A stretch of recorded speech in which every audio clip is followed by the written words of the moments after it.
Our next stop brought us to the beautiful coastal town of Kotor, Montenegro. It's located at the end of the Bay of Kotor on the country's Adriatic coast. Because of winding mountain roads and border crossings, the bus trip from Trebinje took nearly 5 hours, even though the two towns are only about 40 miles apart. Our apartment was in the neighboring town of Dobrota. It was a more budget-friendly option and gave us a quieter place to stay while still being just a short walk from all the main sites.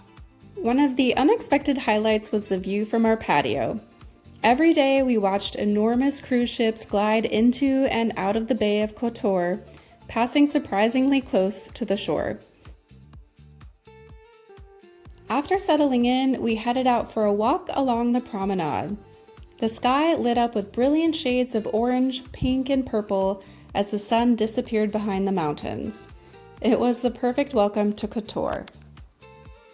The next day, we set out in search of a place to cool off in that gorgeous Adriatic water.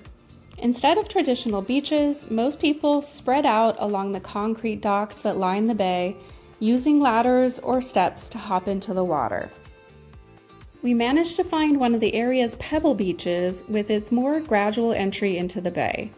While the stones aren't quite as comfortable to walk or lounge on as sand, they do help create that incredibly clear turquoise water the Adriatic is known for.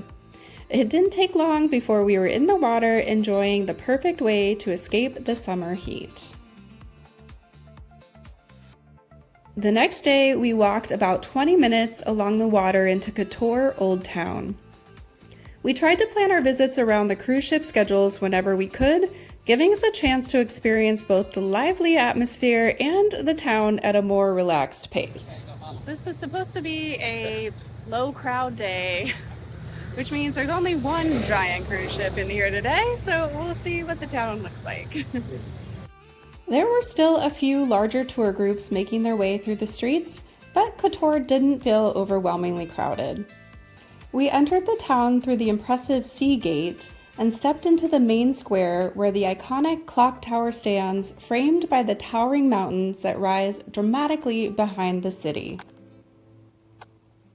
The nearby scale model really helps you appreciate just how well protected this medieval town once was. From there, we wandered through Kotor's maze of narrow stone streets, passing centuries-old buildings that reminded us of a blend of Italy and Greece. Around every corner there were soaring churches, cute cafes, local shops, idyllic squares, or musicians filling the streets with live music. Eventually we made our way to the South Gate, where we were treated to a beautiful view of Kotor's massive defensive walls meeting the waters of the bay. From there, we continued getting pleasantly lost in the charming streets until we reached one of the town's historic fountains, another peaceful corner that added to the timeless view of Kotor's old town. We eventually made our way out through another of the city's historical gates, where we enjoyed another beautiful view of Kotor's towering defensive walls and the sparkling bay. If you're up for a challenge, you can climb the fortress's walls high above the old town.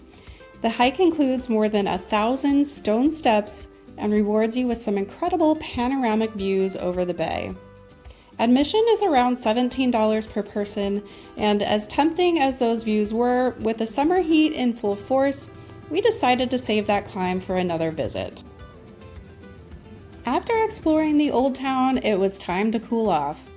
We claimed a spot on a pier just a few minutes from our apartment and spent the afternoon doing what seemed to be the local favorite pastime, jumping into the refreshing, cool waters of the Bay of Kotor whenever the summer heat becomes too much. It was the perfect way to soak in the incredible scenery and enjoy another beautiful day in Montenegro. We're heading back to Kotor Old Town. We spent most of the day kind of hiding inside because it's been real hot in the middle of the day. Yeah, plus some time at the water. Yeah, we spent a little time at the water, which was really nice and refreshing. But now we're heading back. We're about a 30-minute walk from where we're going. Yeah. Troy's not Walk excited for about a walking while. that far. But Old Town, after the cruise ships have gone and less of the tourists are there, is supposed to be a whole different experience. So we're gonna go check it out. The hot midday sun had given way to a warm golden glow, and the entire bay seemed to take on a softer, more relaxed feel. There were still plenty of people enjoying the water and lounging along the shoreline as we strolled the promenade.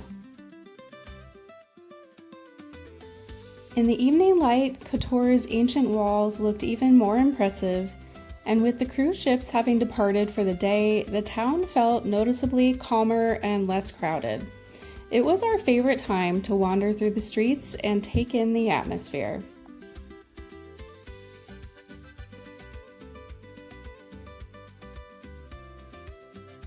For dinner, we stopped at Canova Scala Santa.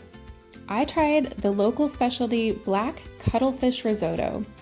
The dish gets its black color from cuttlefish ink, which gives it a rich, briny flavor. It was very hot, and I dug in a little too quickly, but it was delicious. When we walked by earlier, we'd noticed them setting up for a concert in front of the old cathedral, so we went back to listen to them warming up.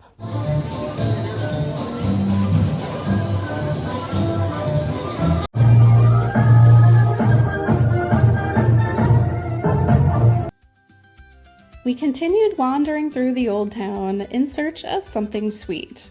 Before long, we found a fantastic little gelato shop with one of the funniest signs we've seen on our travels. It said, "Please do not tap on the glass, it scares the gelato." The sign definitely got our attention, but thankfully the gelato was just as memorable. With plenty of unique flavors to choose from, it was the perfect, refreshing end to a warm summer evening in Kotor. Ooh. Oh, that's good. Salty pistachio. Very good. We took a short trip up the coast to the charming town of Perast.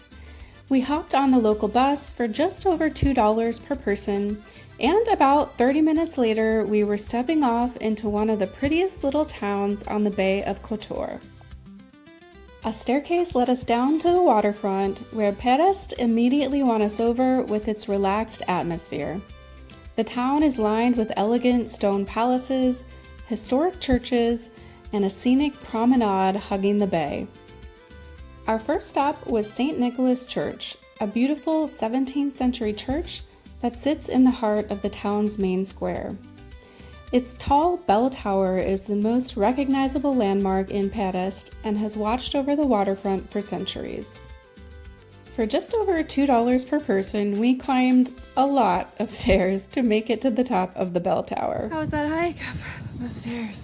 That was rough. I'm out of shape. Nothing like many flights of stairs to remind you of your fitness level. The views from the top were absolutely worth it.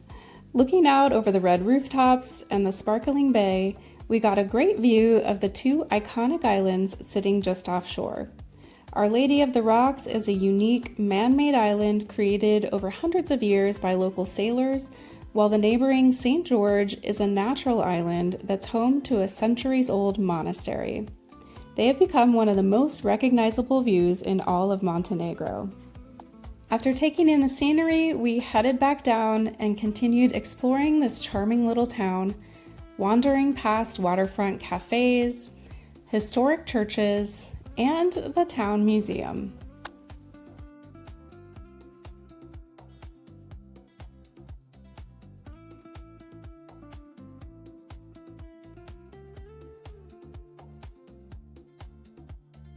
Eventually, we reached Pescoita Plaza, one of the prettiest stretches of beaches we've seen on our travels. There's a restaurant overlooking the water and sun loungers available to rent, but there's also plenty of space to simply lay down on a towel on the pebble beach and enjoy it for free. On a hot summer day, it was the perfect place to spend a few hours. The crystal clear water was incredibly refreshing. The shade offered a welcome escape from the sun, And the views across the bay towards the two iconic islands made it easy to see why so many people fall in love with Perast. After a relaxing afternoon by the water, we stopped at a local cafe for lunch before continuing our stroll through town. And on a hot summer day like this, gelato by the beach felt pretty much like a requirement. With ice cream in hand, we took our time making our way back along the waterfront to the bus stop, soaking in the views of the bay one last time. It was the perfect ending to a relaxing day in one of Montenegro's most picturesque towns.